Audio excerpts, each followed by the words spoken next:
Naputol po tayo eh. Medyo nawala yung signal natin. Alam niyo naman ngayon dito sa Pinas, nawawala po yung signal. So, ang unang ginamit ng Panginoon ay yung tungkod ni Aaron para magkaroon ng dugo, magkaroon ng dugo yung dagat, yung ilog ng Nile. Yun po yung unang kababalaghan na ginawa ng ating Panginoon. Para po itong si ah, Haring Egypt si Faraon ay sumunod at makilala niya ang Panginoon. Kaya lang ang puso ni Haring Faraon ay talaga naman pong napakatigas. Kaya napakatigas po ng kanyang puso at hindi po siya sumusunod sa gustong mangyari ng ating Panginoon na palayain ang mga Israelites.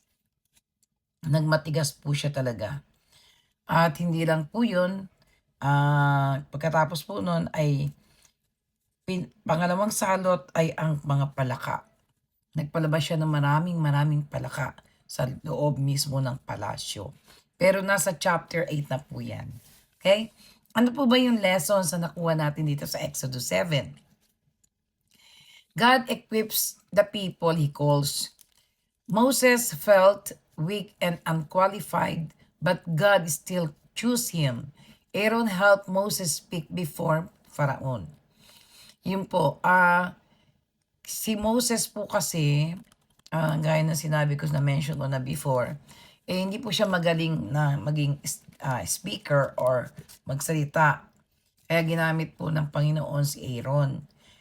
God doesn't not require perfection. He gives strength, wisdom, and support to those He calls. Ibig sabihin, hindi naman po kumukuha ang Panginoon ng mga taong kilala para lang gampanan yung mission na papagawa niya. So instead, kumukuha siya ng ordinaryong tao na pasado sa kanyang qualification na may mabuting puso at masunurin. Yun po yan. Kaya nakuha po niya si Moses at Aaron. Obedience to God is important. Moses and Aaron obeyed exactly what recommended them to do. Kung ano po yung sinasabi ng Panginoon ay sinusunod po ni Aaron at ni Moses. Even when his task is difficult or frightening, obedience brings purpose and allows God's plan to move forward.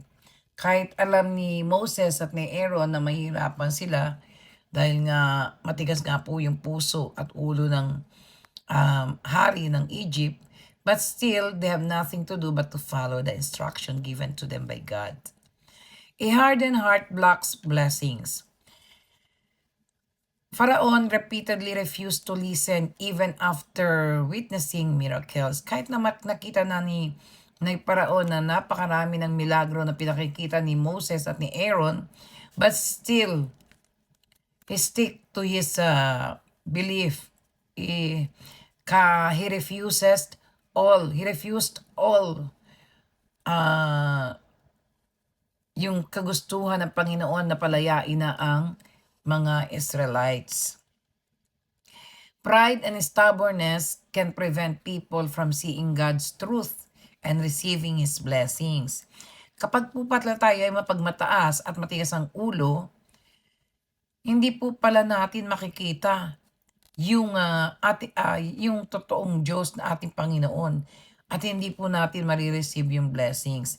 Ibig sabihin, hindi natin makikita yung miracle ni Lord na gagawin kapag tayo ay matigas ang ulo at may puso, may pride tayo, mapagmataas, matigas ang ulo. God's power is greater than human power. Yung power ni Lord, syempre, power ni Lord yun eh. Siya ang ating Panginoon. At walang sinabi doon si King Egypt. The Egyptian magician copied some signs, but God's power was far greater than theirs. No earthly power, influence, or problem is greater than God. Kahit po nagpatawag si Egypt, si hari ng king ng Egypt ay wala rin po siyang nagawa dahil sa Panginoon po nang gagaling ang mga ang mga milagro, hindi po kayang tapatan ng mga magician. Yan. God hears the suffering of His people. The plagues began because God remembered the suffering of the Israelites. God sees pain, injustice, and struggles. He acts in His perfect time. So, kumilos na po ang Panginoon dahil nakita niya sobra na po pinahirapan ng hari ng Egypt ang mga Israelites na kanyang mga anak. Kaya kumilos na po ang Panginoon, ginamit niya si Moses at si Aaron. Yan. God is merciful and patient, but He also stands for justice and righteousness. Mabait po at mawain ang ating Panginoon, pero naninindigan po siya sa justice at yung tama. Kung ano po yung tama, yun po ang kanyang pinangahawakan ng ating Panginoon.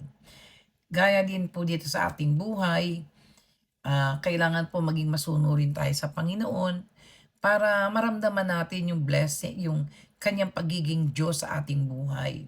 Kasi pag nanatili po tayong matigas ang ulo, ayaw natin sumunod, maniniwala pa rin tayo sa sarili nating kakayanan, hindi nyo mararamdaman yung kapangyarihan ng Panginoon sa inyong buhay. At hindi nyo makakamtan yung blessing sa nakalaan ng Panginoon para sa iyo. Dahil sa katigasan po ng ating mga ulo at ng ating mga puso. We need to surrender everything to God. At dyan, nagtatapos po yung Exodus 7. Pupunta na po tayo sa Exodus 8 sa susunod na araw. Maraming salamat po. To God be the glory.